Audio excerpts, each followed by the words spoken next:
Next है government its types. Government के प्रकार, different forms of government function in country across the world. Monarchy, democracy and dictatorships are the main ones in existing today. हमारे India में जो government की जो सरकार है वो कार्य वो अलग अलग देशों में अलग अलग है और जहाँ उनके वहाँ की शासन प्रणाली भी अलग है। मोनर्की राजतंत्र, डेमोक्रेसी लोकतंत्र एंड डिक्टेटरशिप तानाशाही, ये आजकल की जो गवर्नमेंट्स की टाइप है। मोनर्की देखो राजतंत्र का था, in monarchy the country is ruled by a monarchy who is hereditary ruler either a king or a queen. Monarchies or kingdom exist in India for centuries. Monarchy still exist in certain countries such as Saudi Arabia, Brunei और Jordan city. मोनर्की या राजतंत्र या इसमें क्या ये जो मोनर्की system है राजतंत्र, इसमें ये सभी वंशानुगत होते हैं। जैसे जो राजा का बेटा राजा बनता है, राजा का बेटा जो भी हो, बेटा होगा राजा, बेटी होगी तो रानी, वंशानुगत क्रम चलता ही जाता है। लेकिन हम जो मोनर्की का जो सिस्टम है वो हमारे इंडिया से बाहर कर दिया गया है। लेकिन आजकल कुछ देशों में भी है जिस कुछ देशों में भी इसको अपनाया गया है, जैसे सऊदी अरेबिया, बरौनी और जॉर्डन इटीसी. ये बताया गया किंग इबन बिन सऊदी अरबिया, ये जो है वो सऊदी अरब का राजा है. डेमोक्रेसी लोकतंत्र. Democracy is the most popular and successful from the government in present time. Under democratic system people choose their own representative through elections who from the government. Here the real power lies with the people who elected their own leaders. Some of the largest democracies today are the United States of America and India. Democracy लोकतंत्र. लोकतंत्र आजकल का सबसे successful और popular government है इस देश time, सबसे अच्छी सरकार है. अंडर इसके अंदर क्या होता है, जो क्योंकि लोग अपने नेता को चुनाव के अंदर चुनते हैं. और हियर द रियल पावर, जो सारी शक्ति होती है वो लोगों के हाथ में होती है और वो अपने जो डिसीजन है लोगों के वो अपने लीडर्स को बताते हैं और लीडर उस लीडर को चूज़ करते हैं जो उनकी बातों पर खरा उतरता है. और आजकल जो सबसे लार्जेस्ट डेमोक्रेसी कंट्री है वो यूनाइटेड स्टेट ऑफ अमेरिका और इंडिया. हमने भी प्राइम मिनिस्टर हमारे नरेंद्र मोदी को हमारे अधिक से अधिक लोगों ने वोट देकर उसे जिताया और हमारे देश का नेता बनाया, प्रधानमंत्री बनाया. ठीक है. डिक्टेटरशिप तानाशाही. अ सिंगल पर्सन और small person of people rule the country. No elections are held and the people do not have a say in the function of government. The dictatorship will and world is the law and she exercise absolute control over the accept of the government. In the past, Adolf Hitler was a dictator of Germany. Today, some countries like North Korea are ruled by dictatorship. में क्या तानाशाही, इसमें एक ही व्यक्ति या कुछ छोटा मोटा ग्रुप होता है वो पूरा शासन करता है देश पर. यहाँ ना तो कोई इलेक्शन होता है, नहीं कोई लोगों की राय मानी जाती है और वो अपनी दबाव के थ्रू, अपनी जो शक्ति के थ्रू वो लोगों पे शासन करता है. और ये वर्ल्ड में ये सब वो लोगों की कंट्रोल करता है. पास में आपने हिटलर का नाम सुना होगा, जो कि जर्मनी का एक तानाशाही शासन का राजा था. और आजकल जो ये डिक्टेटरशिप है वो कौन से देश में, नॉर्थ कोरिया में है. और ये देखिए नॉर्थ कोरिया का राजा बताया गया है. ठीक है. Democracy system of governments. अब हमारे डेमोक्रेसी सिस्टम ऑफ गवर्नमेंट, हमारी डेमोक्रेटिक जो लोकतंत्र शासन प्रणाली है वो सरकार की वो कैसी है. India as a democratic form of governments and our constitutions guarantee is in citizen universal adult franchisely. Every adult above the age of 18 year has the right to cast his her vote in her election. हमारे जो India में जो democratic शासन प्रणाली को अपनाया गया उसके थ्रू हमारे संविधान में ये देखिए जो एक वयस्क मताधिकार जिसकी 18 ईयर्स कंप्लीट कर चुका आयु, वो उसे इलेक्शन में वोट देने का अधिकार है. India is the world largest democracy. जो हम इंडिया है वो वर्ल्ड की सबसे बड़ी लोकतांत्रिक गवर्नमेंट है. Elections are held every 5 year both central and state level. और यहाँ पर इंडिया में हर 5 साल में स्टेट लेवल पर और सेंट्रल लेवल पर इलेक्शन होते हैं.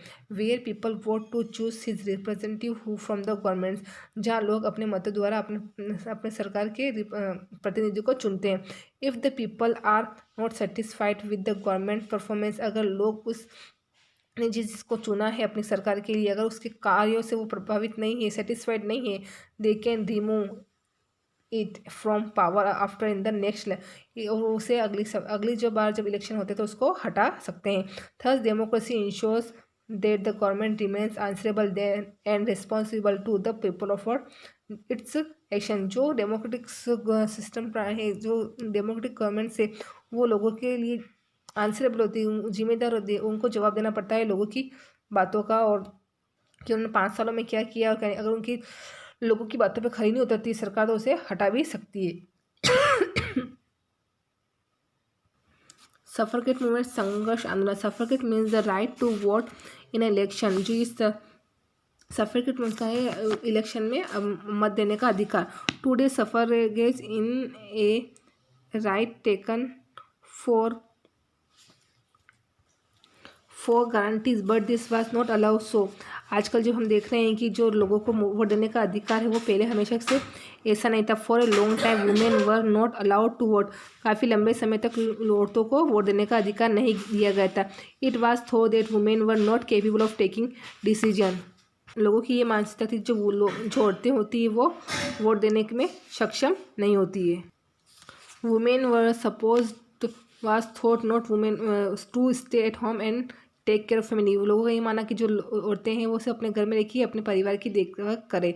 Main claim that women who took part politics would becomes unfeminine and destroy the peace of the house by arguing। लोगों ने उन पर औरतों पर ये क्लेम लगाया है कि जो औरतें होती है अगर पॉलिटिक्स में भाग लेगी तो लाइफ को यहाँ की जो शांति है वो भंग कर देगी, जिस तरीके से वो घर में करती। These are stereotypes which use to approach women for a long time. इस तरीके से जो रूढ़िवादिता फैली थी वो लोगों को औरतों को काफ़ी टाइम तक बर्दाश्त करनी पड़ी। The suffragette movement was the name give to the struggle taken by women demanding the right to vote. जो सफरकेट मूवमेंट का मतलब ये है कि जो औरतों को वोट का अधिकार दिलाने के लिए संघर्ष का। It gets the name from the word suffrage. इसी इसका नाम सफरगेट रखा गया, विच मीन्स टू वोट, जिसका वोट देना। This movements was started in 1848 in the USA. और ये मूवमेंट्स 1848 में यूएस में चालू किया गया। The suffragette movement was the name give to the 1848 में यूएस में चालू किया। The fight for suffrage for women soon spirit to several countries of Europe, America and Australia. जो ये सफरगेट मूवमेंट जो आंदोलन था जिसे इलेक्शन में लेडीज औरतों को वोट देने का अधिकार, ये बहुत ही तरीके से बहुत ही सारी कंट्रियों में बहुत अच्छे फैल गए, जहाँ यूरोप, अमेरिका और Australia. In 1902 Australia and 1920 the USA allowed women to vote in the first time.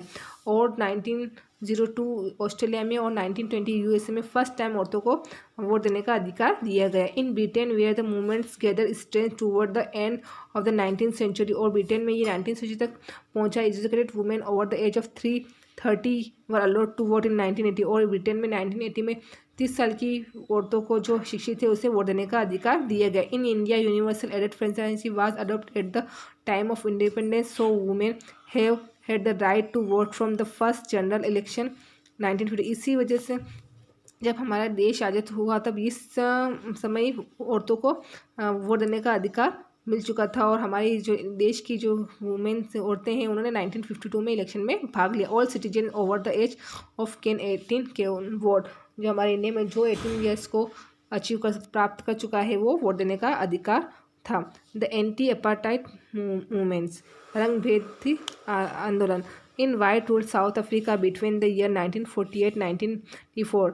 South Africa में जो अंग्रेज बोल सकते हैं, जो गोरे लोग थे वो 1948 और 1994 के बीच में शासन करते थे। Non white peoples were not allowed to live in areas occupied by white people. जो काले लोग होते, नॉन वाइट, जो गोरे नहीं होते थे, वो जो काले लोग कह सकते हैं हम, उन्हें वाइट लोग जो अंग्रेज लोगों से बिल्कुल अलग रखा जाता था। They had separate schools and separate public. उनके जो स्कूल्स थे वो भी अलग थे, जो सारी सार्वजनिक सुविधाएं थी वो भी अलग थी। They were denied basic human rights and political rights. और उन्हें जो सारे मानव अधिकार, जो राजनीतिक अधिकार थे वो भी प्राप्त नहीं थे। They were treated as the untouchables in their own led by the white. और उनके साथ ऐसा बिहेव किया जाता है गोरे लोगों द्वारा जैसे वो छुआछूत का नहीं किया जाता है, उस छुआछूत का बिहेवियर किया जाए। This policy of discrimination against to black by the white of South Africa can to be called apartheid. इस भेदभाव को ख़त्म करने के जो लोग काले लोगों ने वाइट साउथ अफ्रीका में गोरे लोगों के खिलाफ जो लड़ाई ली अपार्ट रंग भेद नीति का। अगर apartheid means apartness African language locate South Africa in state. The anti apartheid movement was launch by the. जो ये एंटी अपार्टाइड मूवमेंट्स था वो अफ्रीका के लोगों द्वारा चला गया, जो अंग्रेज लोग उनके साथ में जो अन्याय करते थे। और ये anti apart movement was launch by the. Anti apartheid जो नेशनल हुआ तो वो ब्लैक साउथ अफ्रीका में वो किसके लिए होता, जो काले और गोरे लोगों के बीच में जो भेदभाव है उसको मिटाने के लिए चालू किया गया था। This movements was led by Nelson Mandela of the African national, और इस आंदोलन के जो नेता थे वो थे नेशनल मंडेला, जो कि नेशनल मंडेला जो अफ्रीकन कांग्रेस से थे। Mandela was sent to prison for 27 year by the South Africa government for leading the anti apartment movements, और नेशनल मंडेला को इसके लिए या एंटी अपार्टमेंट मूवमेंट चलाया गया, उसके लिए 27 साल के लिए जेल भी भेजा गया। The black finally got their freedom and the right to from their own government in 1994। इतनी कड़ी संघर्ष लड़ाई के बाद में आखिरकार जो साउथ अफ्रीका के लोगों को 1944 में गवर्नमेंट में पॉलिटिकल राजनीतिक दल देने का राजनीतिक वोट देने का अधिकार मिल गया। The black of South Africa vote freely for the first time in the election of 1994, और जो साउथ अफ्रीका के जो काले लोग थे उन्हें फर्स्ट टाइम 1994 में सरकार में गवर्नमेंट में इलेक्शन में वोट देने का स्वतंत्र रूप से अधिकार मिल गया। The election was won by Nelson Mandela he from the first mixed race government of South Africa where the black and the white had equal rights under the law, और इस इलेक्शन में नेशनल मंडेला जीत गए और first बार जो south Africa की जो सरकार को वो ब्लैक और जो वाइट उन लोगों को समान अधिकार दिए गए अंडर लॉ कानून के तहत। देयर टू मूवमेंट्स, यहाँ दो मूवमेंट्स थे, the suffragette movements and anti apartment movement. Anti-apartheid were important events which helped the spreading the principle of universal adult sufficiency, uploading the principle of democracy, और इन सभी movements के अंदर जो वैश्विक मताधिकार को अपनाया गया और जो लोकतंत्र के मुख्य सिद्धांत को अपनाया गया। सफरगेट मूवमेंट्स औरतों को इलेक्शन में वोट देने के लिए किया गया था, और एंटी अपार्टाइड जो मूवमेंट्स है वो साउथ अफ्रीका के जो काले लोगों के द्वारा किया गया था, जो काले और जो गोरे लोगों के बीच में जो भेदभाव था उसे खत्म करने के लिए। ठीक है, डेमोक्रेसी इज इम्पोर्टेंस, लोकतंत्र क्यों महत्वपूर्ण है। Every country needs a government system function efficiently, हर देश की सरकार को अपने कार्यों को सुचारू रूप से चलाने के लिए कोई ना कोई प्रणाली की ज़रूरत होती है। To progress and the ensure the safety and secure of the space, जिसके अंतर्गत वो लोगों को सेफ्टी और सुरक्षित रख सके। They are different from of governments in the world, और ये जो सरकार होती है वो अलग अलग होती है वर्ल्ड आजकल। But democracy which is the hell is a people governments is considered to be most suitable form of government because it represent and address the needs and aspiration of the people of the country। लेकिन जो democracy में है वो democracy system के अंदर क्या होता है, जो पीपल है वो अपने रिप्रेजेंट जो अपना नेता है उसको चुनती है, और वो अपनी सारी आकांक्षा अपनी नीतियों निर्माण के लिए भी जवाबदेह होता है। When the people need governments for their own goods, और जब गवर्नमेंट्स लोगों की आवश्यकता के अनुसार अच्छा कार्य करती, they must have right to have say in how they wish to be governments and who their leaders ought to be, तो वो अपने नेता को चुनती और उसको नेता को उन लोगों के बारे में जवाब देना के कार्यों को करने के में भी तैयार होना पड़ता है। Our freedom fighter dream to give in India and it's people this right, और जो हमारे फ्रीडम फाइटर्स है जो स्वतंत्रता सेनानी थे उन्होंने इंडिया के जो लोगों को ये राइट दिया है कि वो अपने लोगों का अपने जो शासन है वो का नेता खुद चुन कर सके। They sacrifice a lot of obtain the right which we enjoy today, इस उनके जो सेक्रीफाइस है हमें आजकल जो हमें राइट दिया गया उसको एंजॉय करें डेमोक्रेटिक सिस्टम प्रणाली के अंतर्गत। What are the benefit of universal adult franchises as compare to selective franchises, इसका फ़ायदा है जो वैश्विक मताधिकार से कंपेरिजन में सेलेक्टिव फ्रेंचाइज, ये हमें बताना है। ठीक है, यही आपका पॉलिटिकल साइंस का 3rd चैप्टर कंप्लीट होता है।